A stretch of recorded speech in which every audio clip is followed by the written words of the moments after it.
Hi, I'm Joey Pagano. I'm a technical artist who belongs to the Massachusetts game dev scene at heart.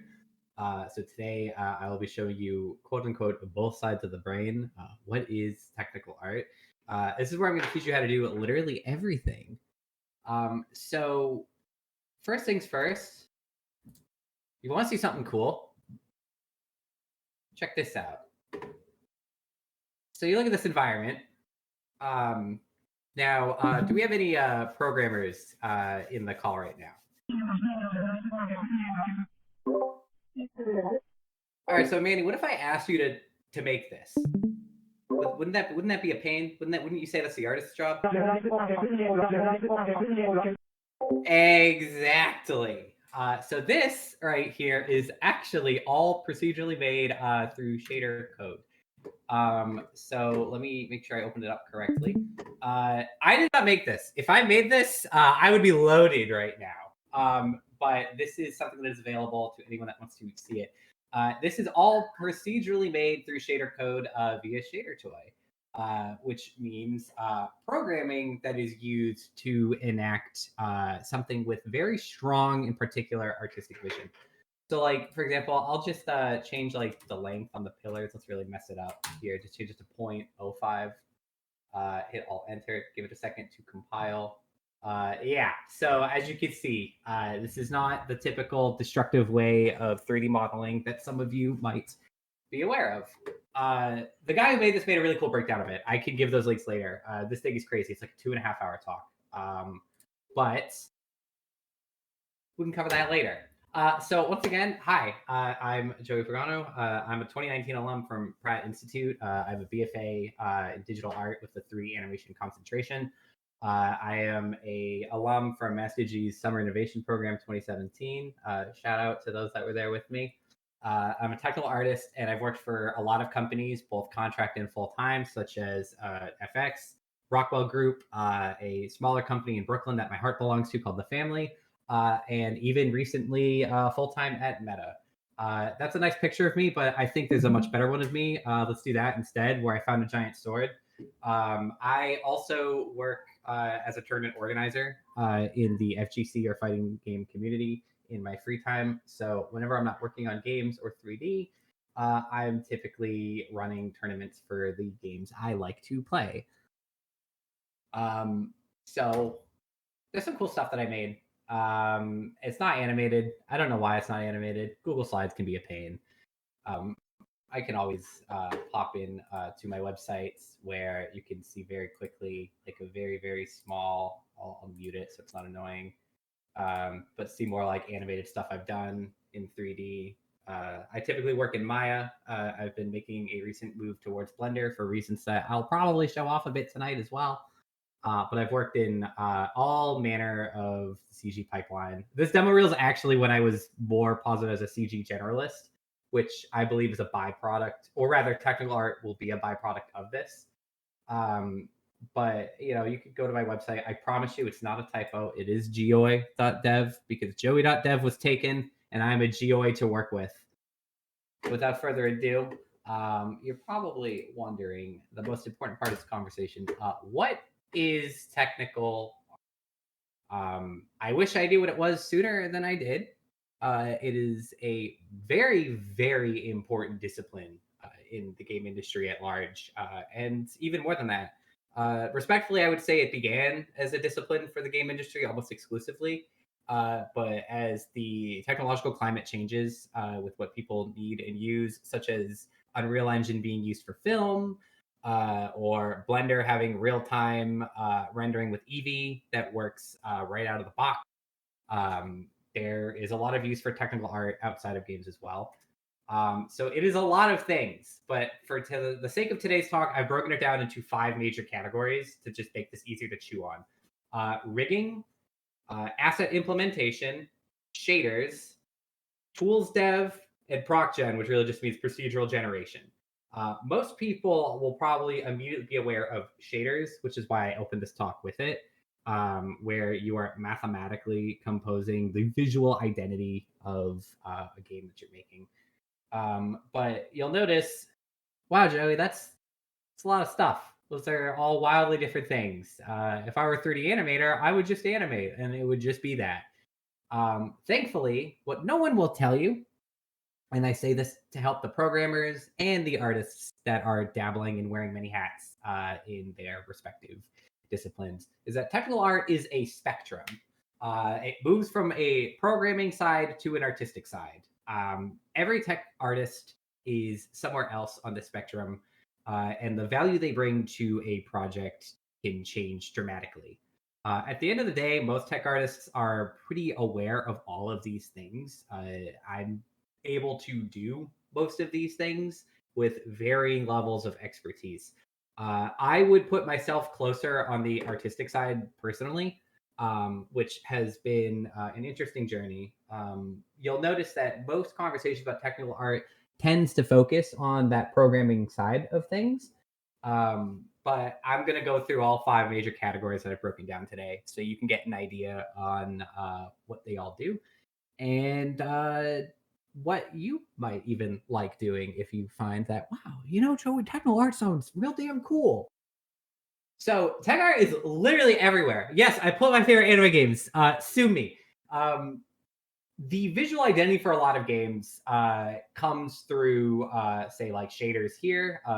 Guilty Gear Xrd is probably my favorite game that's not Persona 3. So I'll probably be talking about that here and there. Its entire visual identity of looking 2D comes down to a really, really large and intricate technical pipeline that goes beyond just shaders. There's a great GDC talk about it. Again, if anyone wants me to like put links, I could do that at the end. Zelda Wind Waker obviously has the look that it does. And I remember that was very divisive when that first got announced. I respectfully would say this game is responsible for what led me into tech art, is that I love cell shaded games more than anything. Sonic Unleashed was big with its technical art pipeline because they have visuals that hold up really well now due to how they did their light baking with the Hedgehog engine. The TLDR was just, they were like, wow, well, if you're running really, really, really fast through a linear environment, then let's just do movie quality lighting and then bake it out to textures and drop that in and just stream those based on your proximity to it. That's why the game still looks really, really, really good even now. And then I'm sure many of you know as well, Minecraft has lots of custom shaders that people have made that can really enhance the look of the game. I used to think it was silly when I was younger, and now I'm like, Minecraft shaders are the coolest. There's also, you can see like VR chat is really big. VR chat has like started to raise a new army of technical artists that don't even realize it. The VR chat SDK plugs into Unity, so you now have an entire workflow of, I want to put my own asset into VR chat. Awesome, you're downloading authentic, real deal game engine software to do this. And with the debut of the Oculus Quest 2 and how that changes what's possible and what can run, artists that were making content for VR chat are now realizing technical constraints. And now they're learning how to optimize their art. You can see just some more shader stuff as well. This is like this is a new kit you can download on Unreal at the Epic Game Store right now. This is part of the free monthly pack. There's Shade, which is an iOS app. I have it on my iPad. You can make shaders on your iPad now with Metal API. Unity has the shader graph now. VTubers exist, and they're doing tech art, and they're hiring people to do it. Do you know how many DMs I've been getting lately about, Joey, do you know Live 2D? I actually don't, and I probably should because they want to pay me. It's crazy. It's everywhere now. Everyone's learning this stuff. So what we can talk about first is shaders. So the images I chose to put here are really particular because I already showed you enough cell shading. To very, very lightly dip your toes into shaders. Shaders are ultimately just a set of instructions that speaks directly to your graphics card. So the most common ones are HLSL and GLSL. GLSL is based on OpenGL. That's typically what you're going to find the most if you want to like learn how to make shaders. Shader Toy uses a derivative of it that it runs. I mean, it runs in your browser. It's awesome. Shaders actually ultimately just care about doing one small thing at the end, which is it's just explicitly telling you, or telling each pixel rather on your screen, what color to be. It's the same logic by which you could make the most like layer heavy image in Photoshop, but once you export it, you're gonna post it to Twitter. It's just every pixel just has a color to it. The whole process is there in your source PSD and all the work you put into all those layers, but the final image is just pixel by pixel. They're easy to identify as the crux of stylized rendering, but they can be used for a lot more than that. The images I put provide a big example. The grass shader is an example of wiggling the vertices on an object, or rapidly instancing a single texture, so that way you're saving on memory and you can make it look like wind is blowing without ever having to do physics. You can morph. You can use like a Voronoi texture, to those that know, to create the shape of waves on the water texture, and then you can use UV scroll to make it move seamlessly. You can mask transparency. You can do things like this fire effect where it looks like something is disintegrating. The image I put on the bottom right is a really interesting one. There's a well-known glitch in Breath of the Wild where if you go at a really specific corner of a broken pillar, Link loses his cell shading, and people were going crazy about that. They're like, "Why is that happening?" So, guys, it's very technical to make things look really pretty. So, this also kind of explains what's happening with that image of Link. On the right, you'll see the four images of the shader. So it's a type of shading called deferred shading, which is you load up your diffuse color. You have what's called your Z buffer, and this is just a visual approximation of the depth of objects relative to the camera. You have your surface normal G buffer, which comes later, which basically controls normals. We can talk a little more about that later. And final compositing. So what's happening with deferred shading is it's basically calculating the final image and what will be visible to the camera before actually applying lighting. So this weird Link loses his cell shading bit is because Breath of the Wild uses deferred shading in order to actually have this dynamic and interesting stylized look for an open world that's so big.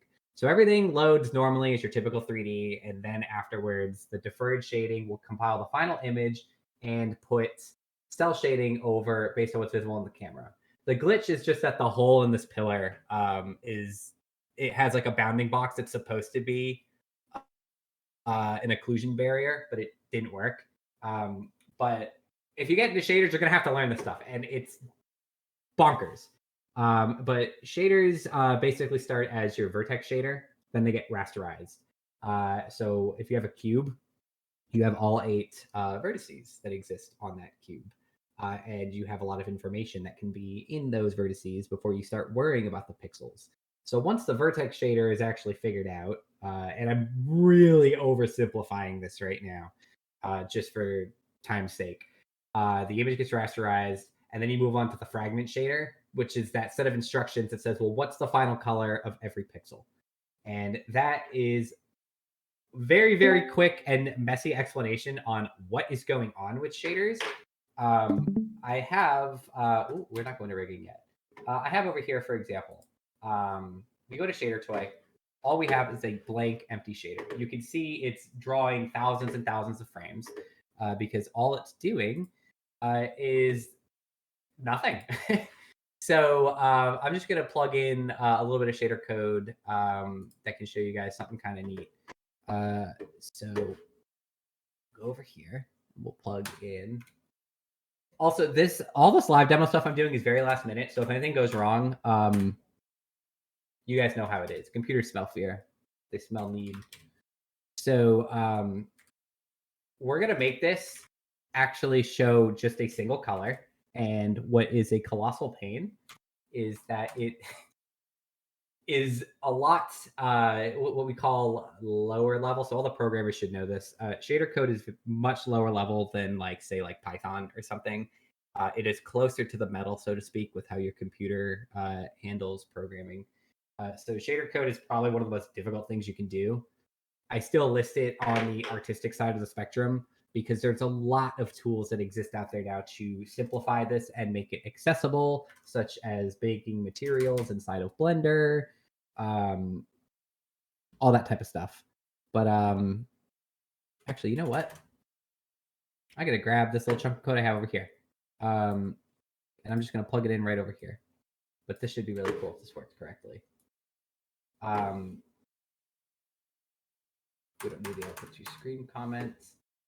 So what's basically happening here actually is this, if I comment this out first, what's happening at the end here, you can see this frag color. It is looking for a vector 4, and it's going to require 4 different numbers, where this 1.0 at the end is the A, because vec4 is looking for RGBA. So we have an alpha set to 1.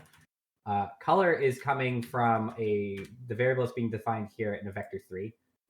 We, for now, are going to just do 1, and it's all going to be floats.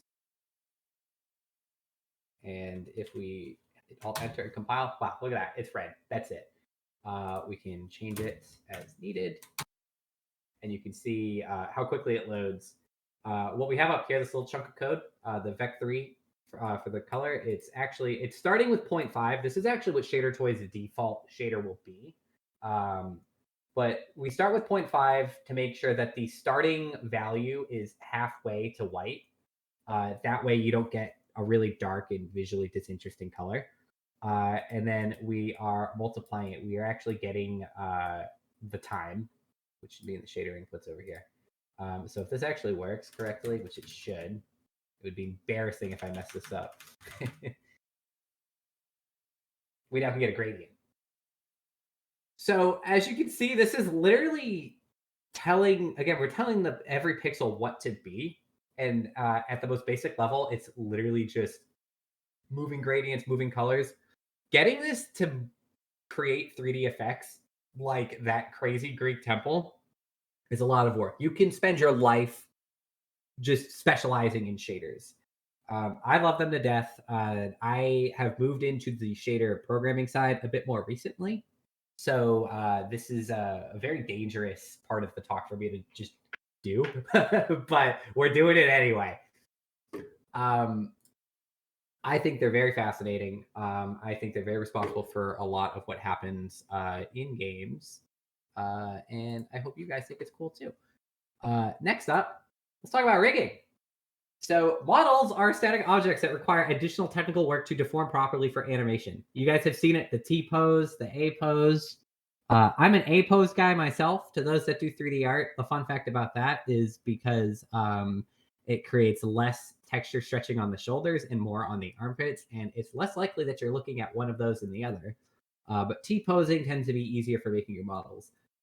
So it's typically handled in your digital content creation software of choice, and it can utilize custom tools and simulation. Again, tools will come later.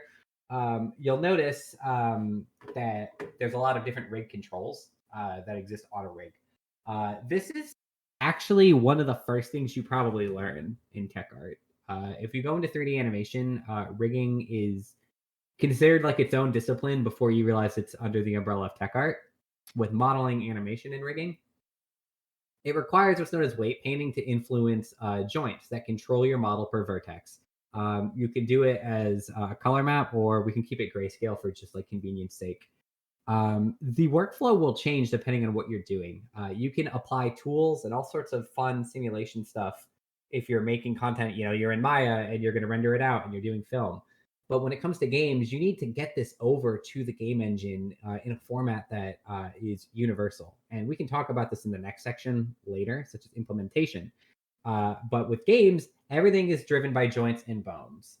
You can still use things like IK solvers, dynamic physics, interpolation, all constraints, and so many interesting things to control the way that a model deforms, as long as you're always able to save it out to a format that can be read by your game engine of choice. I put this little like picture of Unreal Engine here too. This is crazy. They actually made a controllable rig for inside of Unreal Engine. This has helped with like previs stuff in film, but this is crazy. Don't do this. But I just thought it was really cool to like bring up. So what I can show you, because I have Maya open, I have so many things open, are some rigs that I've worked on for a game actually part of the Massachusetts game dev scene. I didn't make the models, but I was asked to like put some rigs together, and I can show you that rigs have very very custom tools. This is all showing up for everyone just fine, right? Now that I switch tabs. Yeah, you're totally good. Yeah, looks good. Awesome. So this rig uses like what's called an IK solver. So typically, if I just let me turn all of everything off, turn off props, FK, IK. It's just the character. So as you can see, it's T-posed. So I had to build out the skeleton over here. And that involves placing joints and connecting them in a hierarchy where when you click one joint, all of the joints constrained to it are influenced by the parent. You'll notice though, if I made this and then I try to like move it around, I've already skinned it, which means it's being influenced by the joints. This does not look natural whatsoever.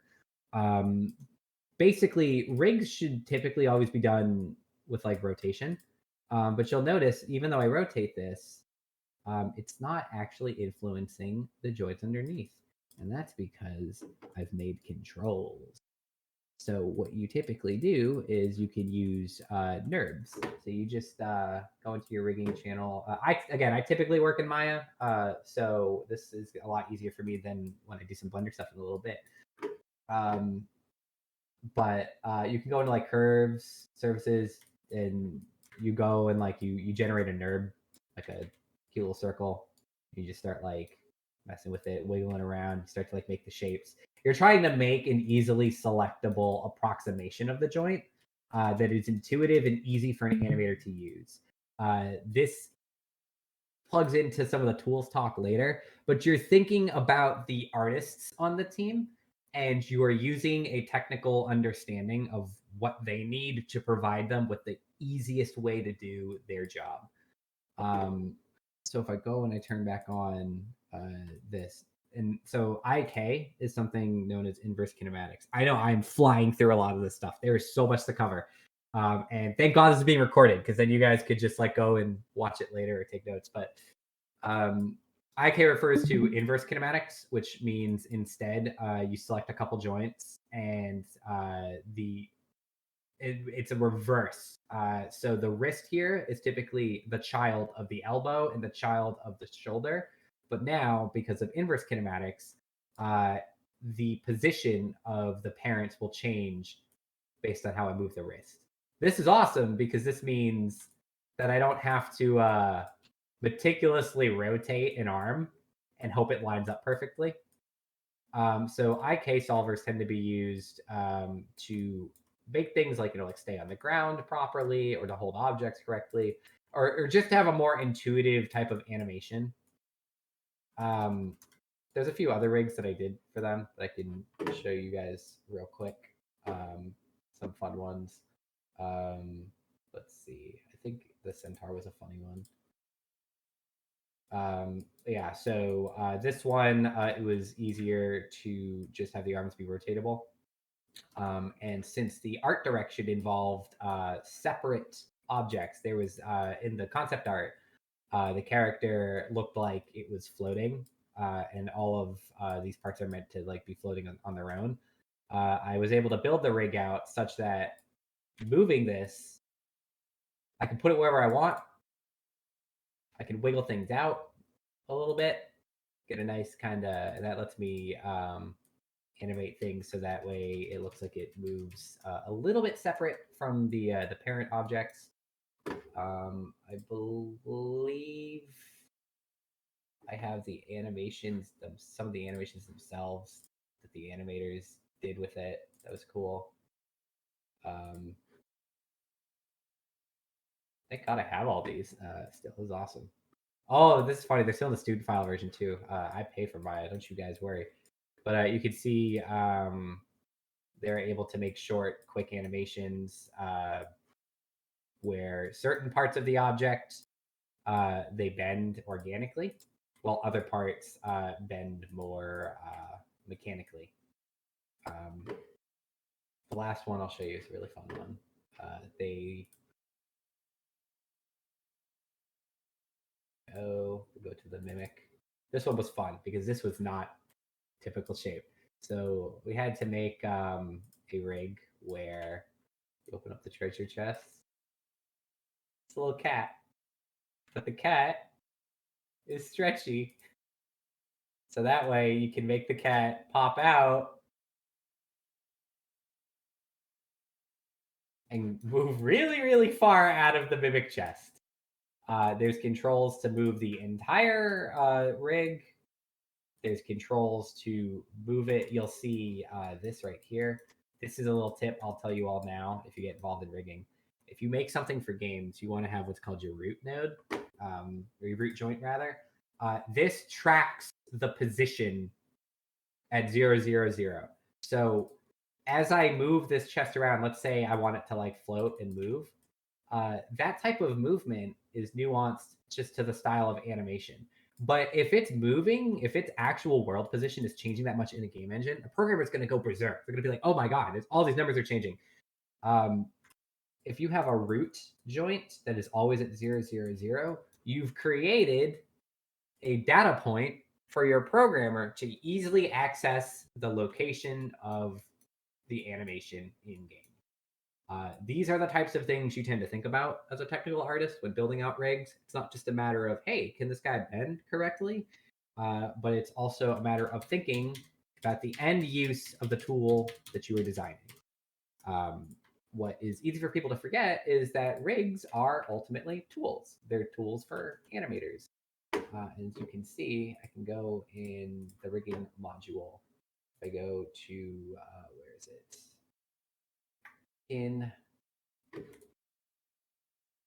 We can move along the joints now, and you can see it starts to get whiter. So right here, the cat head joint, this joint at the absolute center of the cat's head is white on a lot of these vertices. This typically means that all of these vertices are influenced tremendously by the rotation of this joint. So if I went and painted like the whole thing or like a chunk of it, and then I go and I grab that head joint, look at how weird that gets now. It gets all messy because some parts move and some parts don't. Oh no, Eldritch Horror be gone.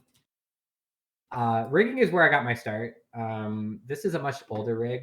I wish I could show some of the newer stuff I've done, but NDA is something else. I'm sure you guys all know.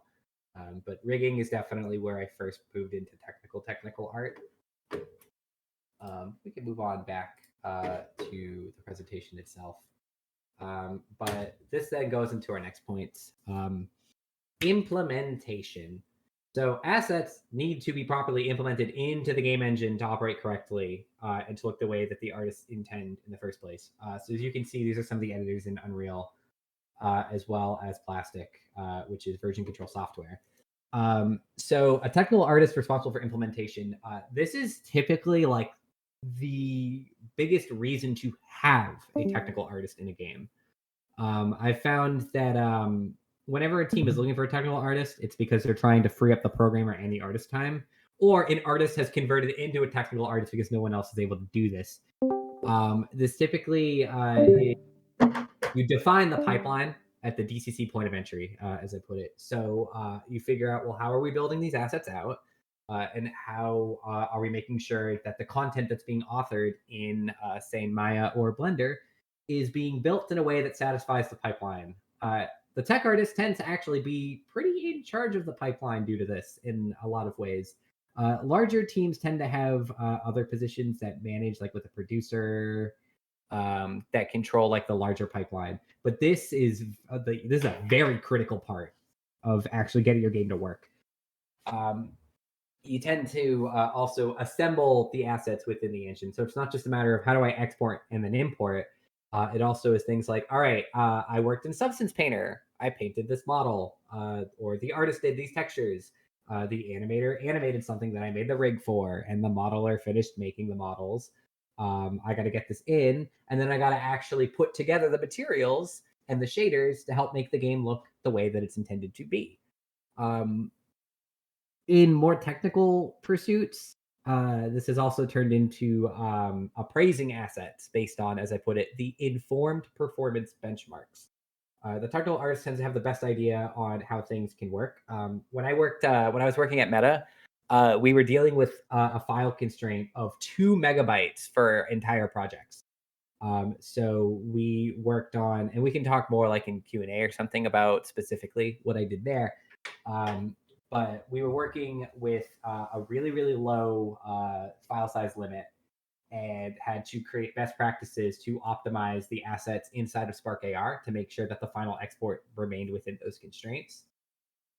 Tech artists end up actually being pretty responsible for version control as well. Your mileage may vary, but I found a lot of times I tend to be doing that. I've done Perforce, Plastic.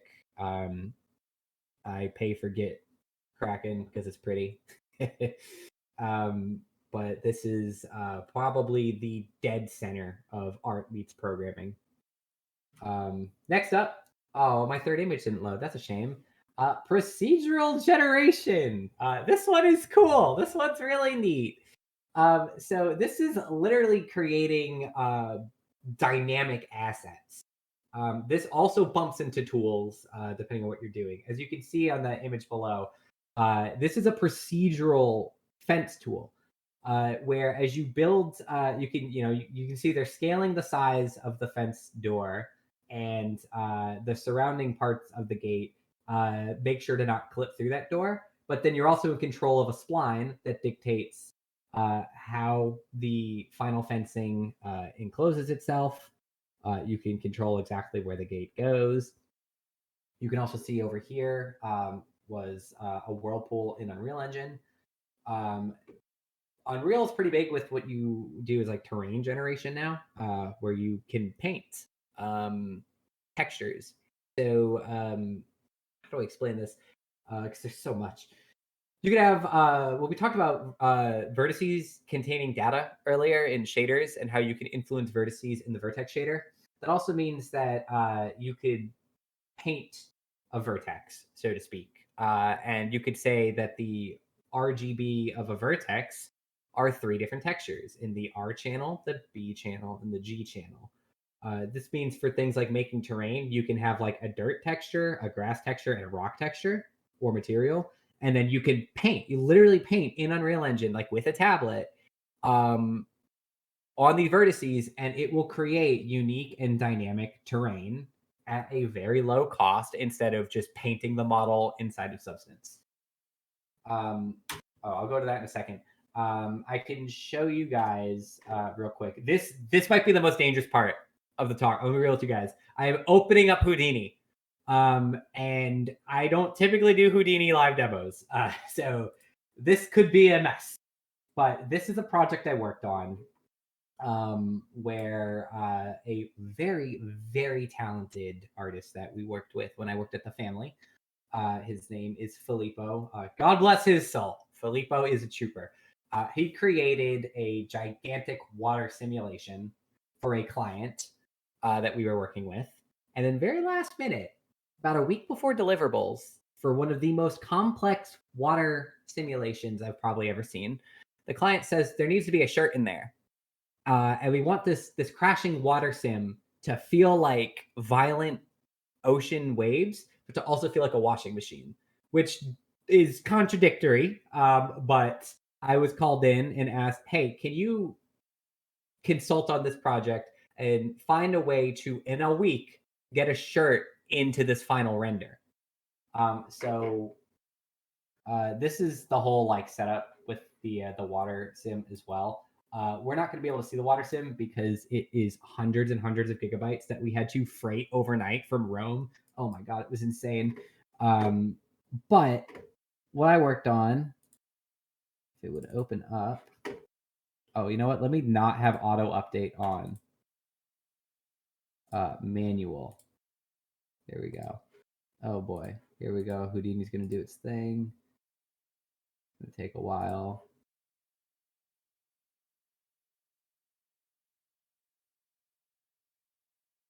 Where did I put that shirt? I believe it's, is it this one? No, I clicked that one earlier. Oh my god! Oh, duh. T-shirt Geo. So I'm gonna try to just show a very basic understanding of like how we solve this problem instead of trying to run a whole sim.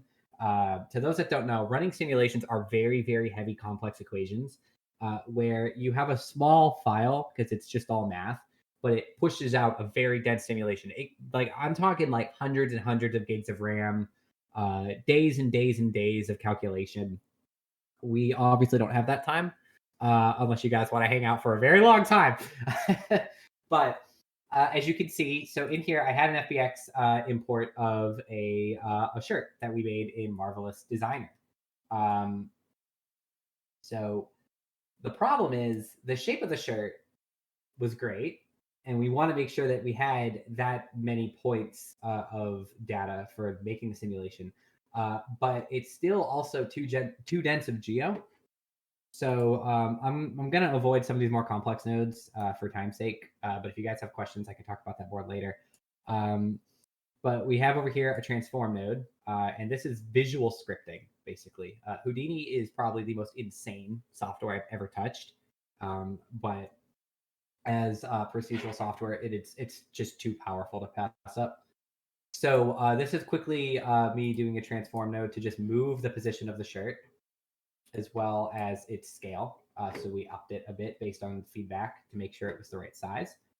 Then I use a fuse node, which is a very quick way of, because this was made in Marvelous Designer, this isn't a closed 3D mesh. This actually clips in a few places. So instead of wasting my time and like putting it together like a 3D modeler, like an artist would, I have enough technical knowledge to know that you could just slap a fuse node down in Houdini, and based on the information I put in here with the snap distance, it will combine near points and give them elasticity. So then we throw in the remesh, and the remesh takes the geometry and rebuilds it to just be a bit cleaner.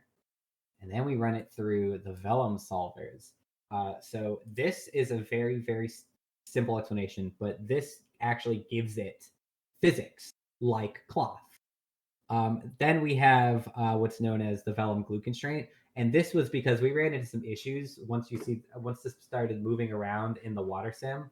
Like the buttons on it would fly off, but because of the fuse node, it didn't want to let go. So like parts of the shirt would rip from how strong the water was, and the shirt would stretch itself to try to stay attached, and it looked like horrific. It did not work.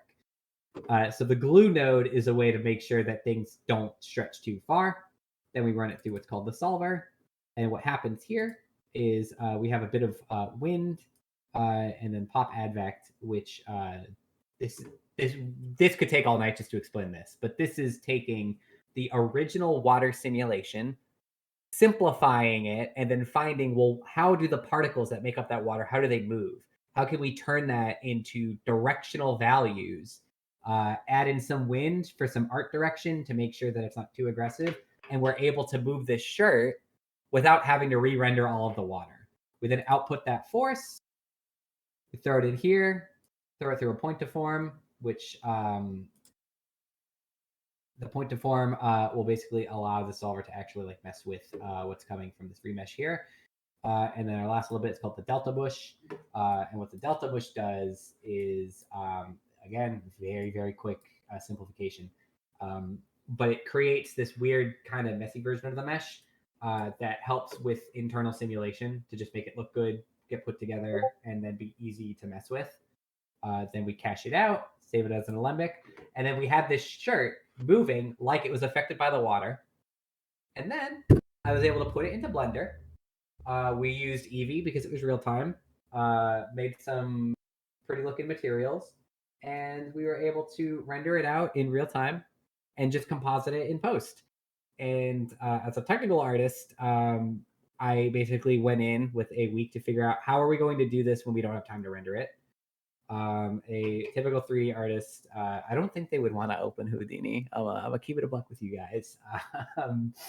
But I wish I could show more of a live demo of this, but I no longer have the actual water cache anymore, which because it's huge, and we would be here all night.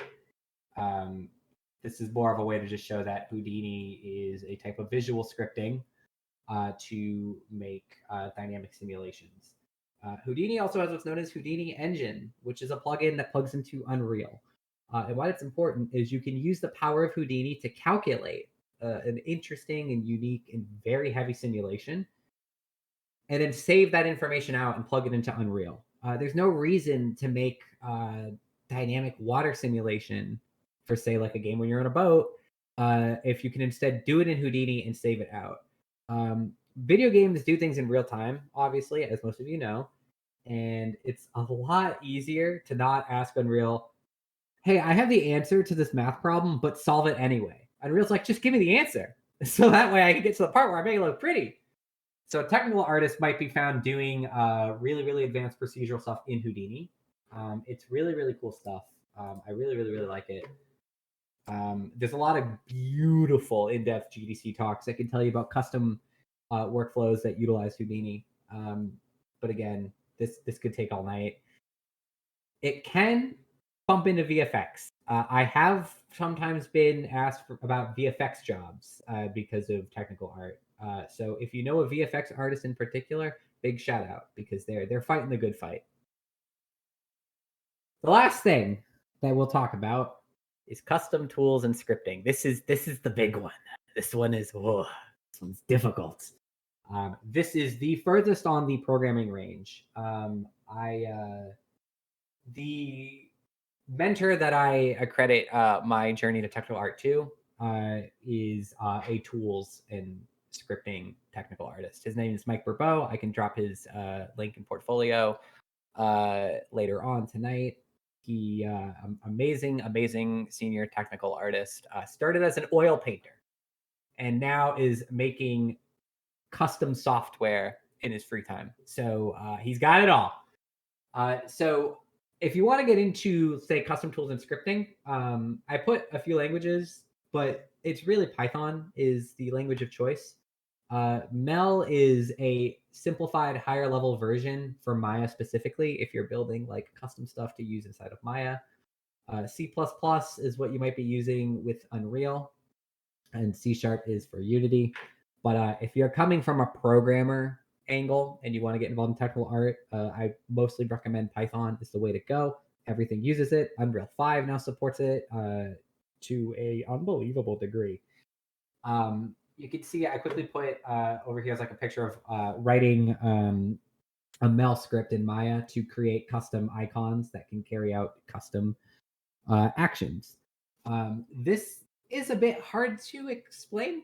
The tools side tends to be a little more abstract. So I will show you an example. When I worked at the family, I worked in virtual production, where we were using Unreal to create stages on LED screens to shoot movies and advertisements on. So I created tools where you can see here this apartment, I'm able to degrade the materials in it. See, it starts to get dirty bricks. The wall starts to fall apart. Can get rid of the floor paneling rather can deteriorate. This was designed to be a very, very easy to use tool in virtual production, where the director was able to adjust a slider to change the level of destruction in the room that I put together. This was because we were shooting a scene that was a time lapse, where this environment is meant to slowly move into a post-apocalyptic setting.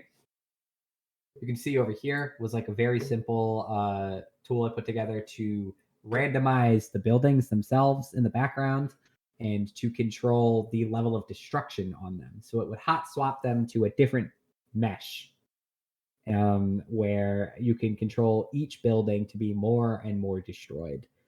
This allowed us to, again, very, very quickly, while we are actively shooting a film, to change the background and shoot a time lapse in real time. It was like really cool. It was a really, really crazy job, but it was definitely some of the most fun I've had doing it. I think the best segue here is to dive into some Unreal. I don't know how my computer is running all these things. I appreciate your guys' patience with seeing this many different things. I'm trying to cover as much as I can. So this is the Gothic Temple scene. You can pick it up on the asset store right now. It is free this month. I have recently moved to Unreal 5.1. So this is my disclaimer now. There are certain things that change. I'm sure most of the programmers here know. Updating versions can be catastrophic sometimes, even to just like workflows you're comfortable with. But what I would like to do is to show you guys a very, very quick, simple, just making a tool very quickly. So we can go and look over here at these pillars. If I click them, right? No, don't click the fog. Click the pillar. Come on. Go back here. Oh my god. There we go. So these are all aligned just fine because the scene is gorgeous. But like, let's just pretend like, oh, we want to move these. You know, like anyone can just do that. Can just rotate it accordingly. And if you're working with Unreal artists, they should know this and be very comfortable with doing this. While there are only, let's say, like 5 or so pillars here, what happens if you have like a really, really dense scene and you realize like, oh, you know what, I need to like move all of these or I want to randomize it a bit or something. There was a really good talk that I saw one time. I can't believe I forgot the guy's name.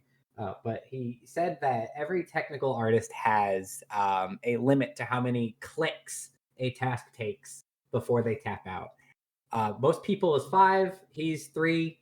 Depending on the day, I might be 2. Why I bring this up is what if you just wanted to just click one button and it just did it? Well, what's awesome is you can do that. So I believe Unreal 5 comes with this already set up. But it should be a plugin known as the editor utilities. Here it is. Yeah, the editor scripting utilities. So it's in beta, which means it will break if you breathe on it the wrong way. But what this will enable us to do is to customize Unreal to do what we want it to do. I've recently started moving more into some tools dev stuff because it's cool. I don't know what else to say. So originally building a tool in Unreal was using something called Slate. If you know how to like make tools with Slate, you're crazy. You're a god. I'm not doing that. Unreal now uses something known as UMG, which is the same way that you can build UI elements inside your game, as a UI artist would be able to. You can also do that for your editor itself. So let me pull up the content drawer. We're gonna go over here. I have this folder over here, _tools. Ignore this one. This one broke because of Unreal 5. So we're not doing this one anymore. We're gonna make a new one. It's gonna be very simple. So we're gonna right click in our editor, in our content drawer. And we'll notice because we enabled the editor utilities plugin, that editor utilities is now under the create advanced asset category. We're going to do an editor utility widget. An editor utility blueprint is a way for you to run things in your scene or to run things similar to your actors, if you know what that means. So we're going to do tool _ and we'll do rotate OBJ. So let's open that bad boy up. And you'll see you get this new editor that is the same as the way that you build UI for Unreal itself. This does not involve constructor scripts. To those that do not know, and I can show that real quick. If I go into, say, let me close it out again. If I go over to, I guess we'll go into environment, props. Oh, you know what? Actually, let's just do it like this. We'll go in, click the asset. Oh my god, it really just wants me to click this fog so badly. There we go. Right click, browse to asset. Oh my god! These god rays are so out of pocket tonight. Get out of the way. There we go. We'll browse to this asset here, right click, browse to asset. Skeletal mesh wall 2. We can open that up. This is just a regular skeletal mesh on its own. It's not a blueprint or anything, but you can make a blueprint and you can make it attached to this object. It's really cool. If I go back to our content drawer, and let's go back to the tools folder actually, because we're going to make this a little bit faster. We'll open up this thing. This thing does not work, so don't worry about this. But you'll see typically you have what's called your event graph, and then over here it says set LODs. When you're in Unreal, you'll see that there's something called the construction script. We can put that up here, or we can open it up. The reason why I bring this up, and before I get back to the UMG, is because the construction script is a really, really awesome function that people that work in Unreal tend not to actually know. It is a function that can run in the editor, which means if you create an asset from a blueprint, like I did those procedural buildings in that virtual production shoot, I could drop those buildings in, and then with a construction script, I could create functionality where I was able to make things happen procedurally without having to hit the play button. This is huge because you need to be able to understand how to run things in your editor in a way that is non-destructive.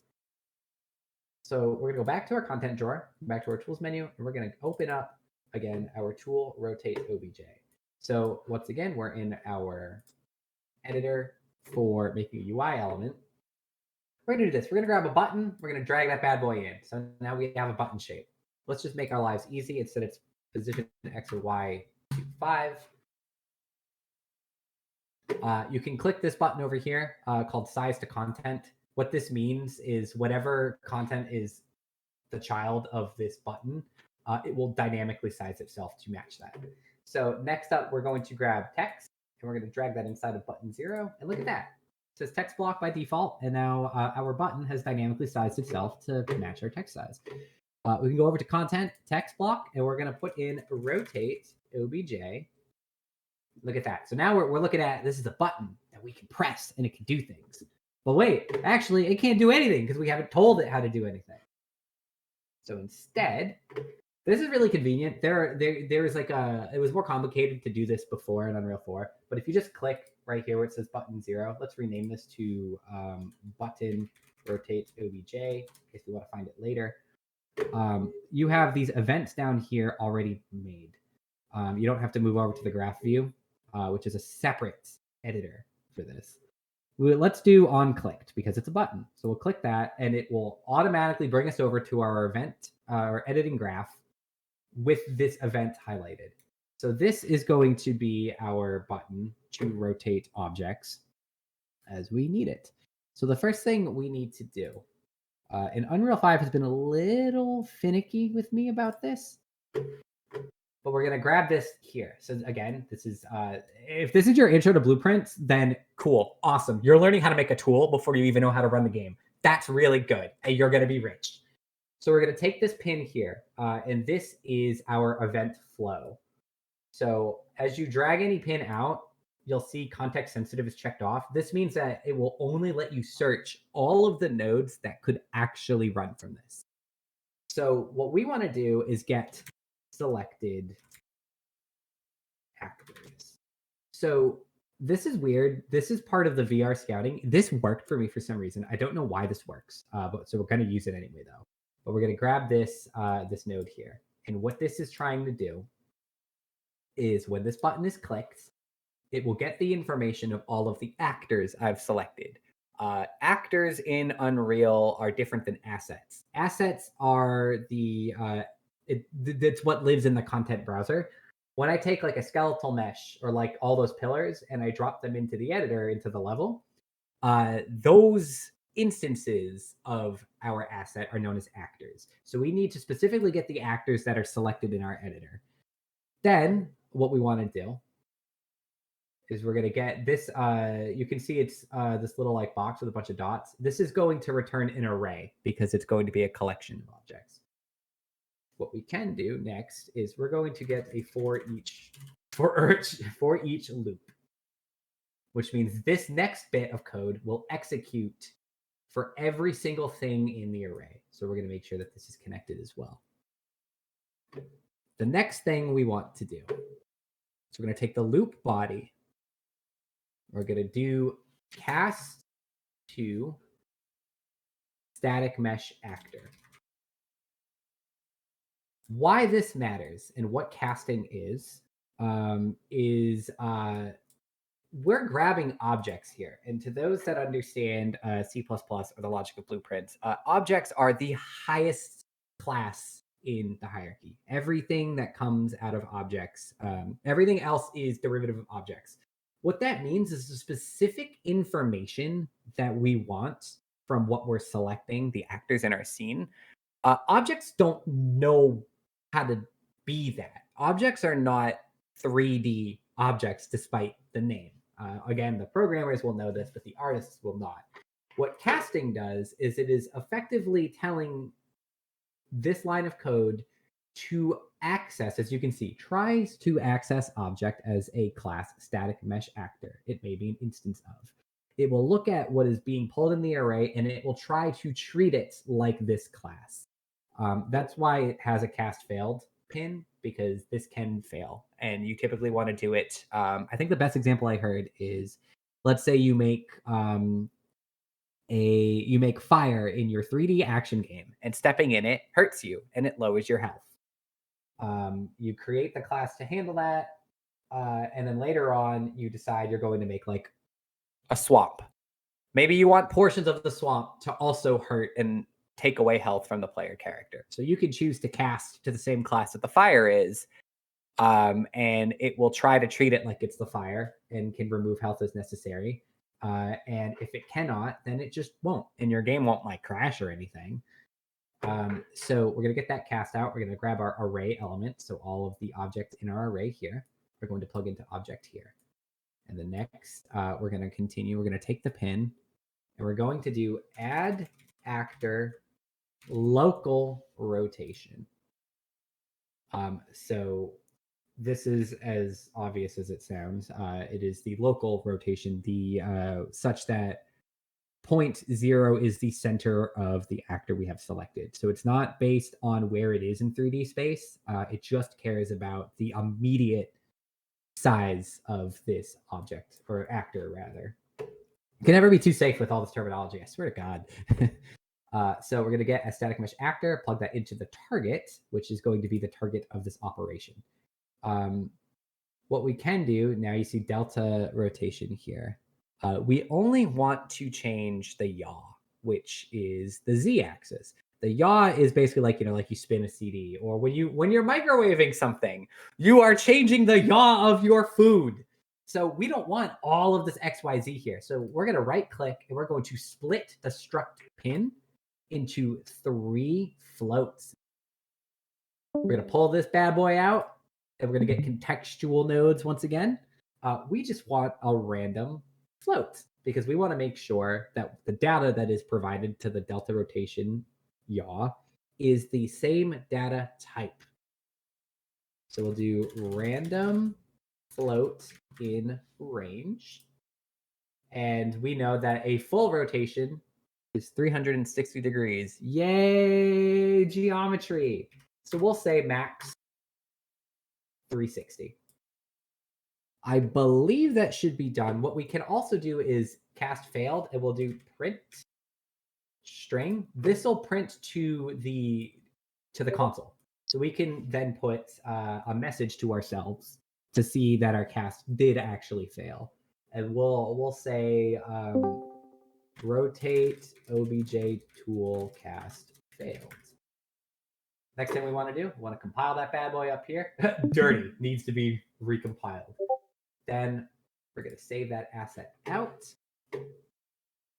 Let's minimize that now. Now check this out. We go to our content drawer, double click that. Oh, whoops, I messed that up. Try it again.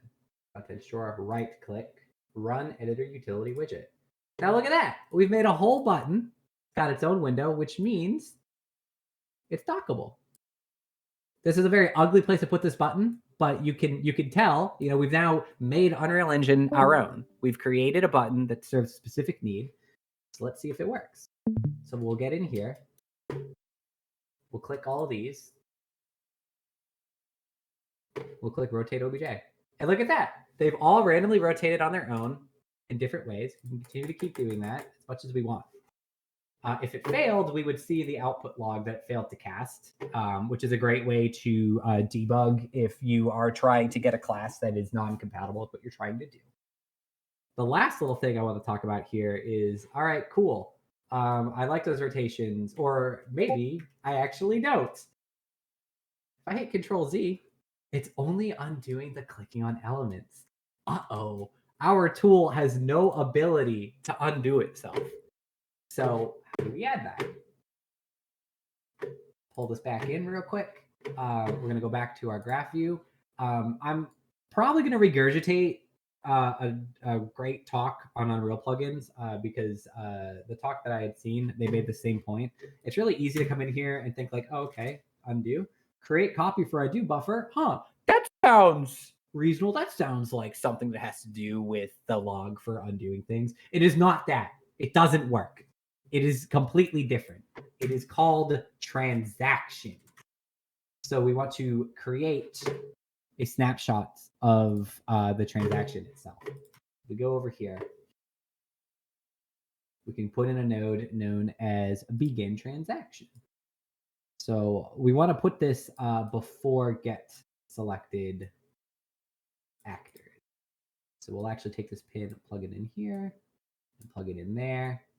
We now have what we can write as the context. This will mean in the editor, if we hit edit and then hit undo, it'll say like undo rotation or undo. We can say undo rotate obj tech talk. And that way you guys know that it's our own authentic thing. Description. I hate my rotate. Please bring him back. Primary object. Well, it's just going to be itself. So we're going to go in here and get a reference to ourself. And so we've now created a transaction. However, we have no way of actually ending this transaction or knowing what an object within it is. So we're actually going to, it's a good thing we have this completed pin here. We'll go in here and we'll do end transaction here. This will be where the transaction will actually end itself. We'll then go in over here and we're actually going to add an extra step to the add actor local rotation. We'll come up here, transact object. What this means as we add this into the pipeline here is this is where our undo begins or what it's looking for. So everything in between the end and the begin is what gets put into the undo. And this, where we put transact object, is where in the process it does that. So before the local rotation, revert back to what we had. So let's give that a try. Let's hit compile, save. We got our button again. Match the rotate. Maybe do something really ugly over here. Rotate all this. Ooh, that looks bad. That looks awful. I don't like that.